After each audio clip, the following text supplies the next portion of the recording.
Okay, from the department of I Told You So, let's talk about the Cleveland Cavaliers. Who predicted this? Who said this team is going to be a dumpster fire this year? More than likely. And I specifically stated, with the Cavs, it's always like, I hope I'm wrong. Who's been calling for Ty Lue's firing for years? Who says Ty Lue is the worst coach in basketball? And that the Cavs have no chance as long as he's the coach, and that he's the problem, that we're loaded with all-star talent. But due to Ty Lue, we're going to be terrible. I said all those things. And, well, what do you know? They're 3-4 so far this year. They're awful. The dumpster fire that I predicted is here. This team loaded with talent. I don't care what you say. When you have LeBron James, you can say they're old, you can say they're washed up. Some of that's true.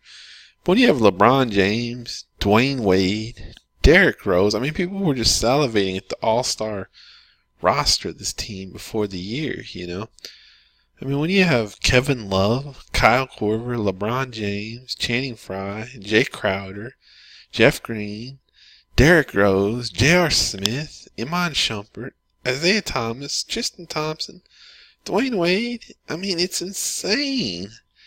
That's so many good players. Boy, oh boy, this team is a disaster right now. And I called it. And I called that Ty Lue needs to be fired. And I called that more than likely LeBron James is gone after the year. And let me tell you, if LeBron James likes Ty Lue, maybe it's not all up to LeBron James, but why do they keep losing, Cavs, you have to fire Ty Lue now. And here's another thing I want to talk about, the stupid media that doesn't get it. And they don't get that Ty Lue's the problem and that the coaching sabotage is going to not allow the Cavs to even win. Because I listened to a podcast the other day with Brian Windhorst and Zach Lowe. And Brian Windhorst these media guys, they don't get it. He was all, well, I can't really rate the Cavs right now. This is not the Cavs. These guys are, this is not the Cavaliers. I'm not worried. I can't rate this team. This is not the Cavs. What are you talking about, bro? This is the Cavs. Look at last year, and I told you this would happen. This was a 500 team over an extended period, the entire second half of the regular season last year. And what do we find this year? They're less than 500 now. This is who we are. This is not an aberration. Now here's the thing. We got on a run, and we made it to the finals like it was easy, and we lost to the Warriors easily enough last year. That's going to cloud everybody, because they can always pull back this card of, oh, well, the Cavs are just going to blow through the playoffs when we get there. Because it happened one time, I'm not, and you know what? We still finished with the second best record in the NBA last year. In the Eastern Conference last year to Boston, even with the terrible second half. The bottom line is, all these people just counting on the Cavs to blow through the playoffs again. I've been cautioning this for 2 years now. Don't count on it. It happened last year, almost to my surprise. Don't count on it, If you wanted me to bet money right now, I'd bet against them going through the NBA, the Eastern Conference this year. You think they're going to beat Boston, even without Gordon Hayward? A well-coached team with Brad Stevens that has, Jaylen Brown, all these young studs, Jason Tatum, that has Kyrie Irving. That team's prime. The team's going to blow the Cavs out of the water in the playoffs. I watched that first game where we beat the Celtics. It was pretty weak. I was thrilled we won, but that was a bad game. That was the beginning. We gave up a big lead. I don't remember exactly what the lead was. I just remember it was big, and we gave it all up. And we managed to win by the skin of our teeth at the end, but I could see the problems there, I could see, I didn't leave that game feeling too great. I remember the next day I was listening to the radio, and all they were talking about in the game was how good the Celtics looked. The hosts were kind of touching on the game, and they were, boy, Jaylen Brown looks like a man, boy. oh, Jason Tatum looks fantastic. I'm thinking, like, who won this game? Because it sure seems like Boston did, and all these hosts want to talk about is how good Boston looked. But that tells you something. That tells you the Cavs didn't look very good in that game when the radio hosts that I just happened to listen to, all they wanted to talk about was how good Boston looked in that game. I've been a sports fan for so long, and I'll tell you, it's always a really, really one of the worst signs you can have for a team when your wins look really bad, when you come out of your wins feeling bad, because I was around the Cowboys, the Cowboys in the 90s where we started falling off. And, what happened is our wins started feeling so bad, and it was the beginning of the end for us.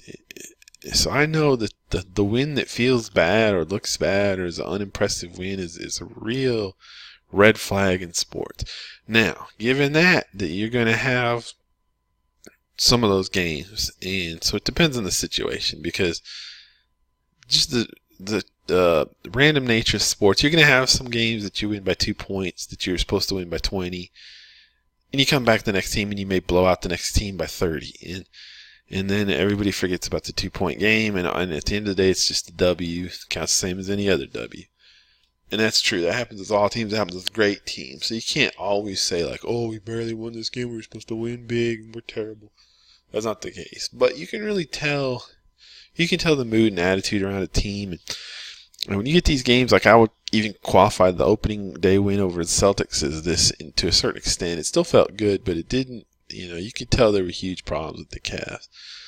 And when you have wins that you walk away from kind of shaking your head a little bit, it's a big negative sign. I've been a sports fan for a long time, let me tell you. And then I didn't watch it because I don't remember, but I was busy, whatever. Next game, we blew somebody out. Let me see. Here it is. We blew out the Bucks, 116-97. So at that point, I was riding high, and I was thinking, you know what? Remember, when I make these Cavs Doom and Gloom videos, what I always say, I hope so much I'm wrong. I'm always hoping I'm wrong. So I would be thrilled if, even now we're 3-5, I'd be thrilled if you turn around and win 20 in a row and cruise on to the championship. That'd be wonderful. It'd be my dream, But I'm sorry, guys. It's not realistic right now. I hope it happens, yeah. But here, and you got all these people. They're making me so mad on podcasts and the radio. Oh, the Cavs are disinterested. Are the Golden State Warriors disinterested? How come they never seem to have this problem? They got off to a little of a slow start, but they blew out the Spurs last night, the Warriors did, in San Antonio, to go now 6-3, I believe. Do you look at the Warriors, the difference in the Warriors and Cavaliers, do you look at the Warriors and go, oh, does anybody really think that's on the same level as what the Cavs are doing? Anytime in the last, you could say the Warriors are bored just as much as the Cavs. I guess you could say, well, the Warriors have to go through a tough conference, so they have to not be bored. I don't know. Look at the Warriors. Shouldn't they be bored with all the talent? They could be you could easily make the case they could be the 4 seed, the 5 seed in the West and still blow through those playoffs. Why aren't they bored? Look at them. Granted, they didn't get the greatest start in the world, but they're starting to round into shape now, and you can just tell with them. They're so dangerous, Doesn't matter if they lose a game here and there. You're always scared to death of them. There was a game earlier this year. They were down by 15 in the fourth or late in the third, very late in the third, something like that. And I went to bed with that score, and I woke up in the morning and checked it. Sure enough, they'd won by 3, 120 to 117. That's a team that, if they're trailing by 15 with 1 minute left in the third, you're scared to death. That's the the Warriors, I mean. We're getting back to the Cavs and all these people trying to poo-poo their problems, all these people who refuse to even point the finger at Ty Lue, like Brian Windhorst, and all these people, oh, this isn't the real Cavs. Oh, they're bored. Give me a break. You don't see other teams getting quote-unquote bored. You don't see the Golden State Warriors getting bored. Year in, year out, they're ripping up the regular season. Why aren't they bored? Give me a break. You don't see the Houston Rockets getting bored. You don't see the San Antonio Spurs getting bored. This has never happened. It's never, give me a break. And they refuse to even talk about Ty Lue. You hear everything but any questioning of Ty Lue. And Brian Windhorst, I got a question. You're to the point now where he'll come around slowly because, you know, Brian Windhorst is kind of a bandwagon hopper, and he'll start acting like, oh, I was talking about the Cavs defense all along. I told you guys. He's full of doo-doo. But, you know, whatever happens, he's one of those people, he's like, whatever happens, you know, he talks about it like he knew it was coming. This happens with, like, climate change. They make these studies that predict, oh, there's going to be more hurricanes, there's going to be less hurricanes. Then whatever happens, they go, oh, yeah, see, we predicted this, you know. There's less hurricanes for like a 20-year stretch, and they went, oh, yeah, see, we said that would happen. But, you know, really, they had studies saying there'd be more hurricanes, they had studies saying there'd be less hurricanes, you know. They don't know what the hell they're talking about, you know. Whatever happens, then they retrofit the studies to it, you know. Oh, yeah, see, we knew this would happen. It's kind of the same way with Brian Windhorst, you know. Right now he's saying, oh, I'm not worried. I can't even, you know, call this a real game. Well, they lose a couple more horrible games. He'll be all of a sudden, see, I told you guys. I was really worried. This defense is terrible. Whatever, Brian. Ugh. But yeah, here's another thing big point I keep wanting to make is all these pundits don't want to be worried and everything. You know, once they get to the playoffs, they're just going to blow everybody out. First of all, no, we're not. You know, we got to stop counting on that. And we're lucky it happened last year, but that's 1 year. And remember, last year we still, on balance, had the second best record in the Eastern Conference. What if we have the sixth best record in the Eastern Conference this year? You know? Are you expecting us to rise up from the sixth? We may, but you can't count on that, you know? The bottom line is, it's never been done in history where a team's just sixth or eighth seed and just blows through the playoffs. You know, it doesn't happen in NBA history. You know, like I said, even last year, the Cavs were a 2 seed. You know, they had a very hot start. But here's the thing I keep talking about. If the Cavs, first of all, the Cavs can't win a game. They can't win a game. They lost to the Knicks at home. They lost to the Pacers at home. Something has to be done. You got to fire Ty Lue pretty soon, you know. We're to the stage where we can't win a game. We're done. We're toast, you know. Look at our next game at the Wizards. Now, it wouldn't stun me if we just rose up and beat the Wizards because we got that kind of talent. But more than likely, it's a loss. You know, we just went through the easy part of our schedule. We had home games. We had the Knicks at home, the Pelicans on the road. You know, the Nets. We had them on the road, and we lost those. You know, what are we gonna do when we get a tough part of our schedule? Let me go ahead and check what our schedule's looking like here. At Washington, home. We could beat any home game, of course, in the NBA. I mean, we still got a couple pretty easy ones there, but just because anytime you're at home, it's quote-unquote easy. And then at Houston, that's a L. Dallas, terrible. Knicks, terrible. We just lost them at home. We really don't have a lot of tough games here, but we'll see. Yeah, we have a very easy schedule. Jeez. Any tough teams in the NBA anymore? But anyway, let's forget. What's the standings right now? I would like to check it. I hate how it doesn't have standings on here. Anyways, point me for all those poo-pooers in the media. Don't worry, the Cavs are just... I hate that. I'm so sick of that. It's bullshit. These Cavs have fundamental, huge problems. Stop closing your eyes to it, you know. And stop not even talking. Nobody's even talking about Ty Lue. In this kind of a tailspin, you gotta fire the coach. He's gotta go, you know, right now. We're not gonna beat the Wizards. You know, we're done. We're toast. And here's the thing about all these poo-pooers. Oh, Cleveland's poor, blah, blah, blah. Okay. At this rate, guess what? We ain't gonna make the playoffs. You know, you can forget cruising through the playoffs. We may not make the playoffs. I hope they understand this. We're not in a position right now to make the playoffs. How is your great plan of, they'll blow through the playoffs gonna go when we don't make the playoffs? Did you ever think of that, you morons? You know? Good grief. Let's see. Right now, I know we're not in position. Right now, we are like. I don't know why ESPN did this recently. It ticks me off. They don't number it anymore. Like, so I have to actually figure it out myself. Like, they used to have this, if I recall, it had like 1. Boston Celtics 2, and then they made it 3. Now you just have all these teams jumbled, and you got to figure out for yourself where everybody is. But you can see, like, the 8th seed currently is the Milwaukee Bucks. 9th is the Sixers. Basically, long story short, it's all kind of a long game. We're only about, I guess, a game behind a couple teams. So, you can always go to that. But we're currently like, what is there 30 teams in the NBA? I don't even remember. How many teams are in each conference? 6, 7, 8, 9, 10, 11, 12, okay, 15.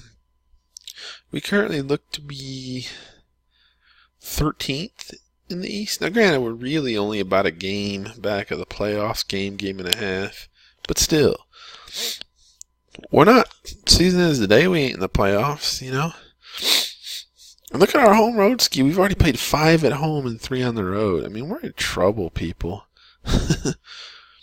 We're in trouble. So all you poo-pooers and Cavs are bored. Where's the Golden State Warriors getting bored? They won the championship. It doesn't seem like they're bored. Funny how other teams don't get bored. Funny how that works, Other teams don't get bored, do they? But, so yeah, basically, point is the usual. Fire Ty Lue. Here's what I'm worried about, though, and I'm almost positive this is going to happen. They're going to fire Ty Lue, let's say they do, because they can't win a game right now. And even that's a big stretch, but let's say it just gets so bad to the point you got to fire Ty Lue, because they can't win a game. We lose 4 more in a row here. And it gets bad, which it's fixing to. But if you fire Ty Lue, here's what I'm worried they're going to do. They're going to take some crappy assistant coach off the bench that's never been a head coach, and they're going to make him the interim coach for the whole season. That's not going to, it's just as bad as Ty Lue. You got to go get a real coach. You got to get a coach. You can't. I'm worried. I'm worried they're going to pull some crappy interim coach off the bench that's no better than Ty Lue, so this season's dead, I don't know. I predicted it was dead before the year, thanks to LeBron and his installing of Ty Lue. Look at David Blatt. Everyone wanted to make so much fun of David Blatt, and, all the Brian Windhorst types loved to rip on David. David Blatt, you look objectively at his body of work, he had the team in great shape. He had 1.5 regular seasons, a fantastic record.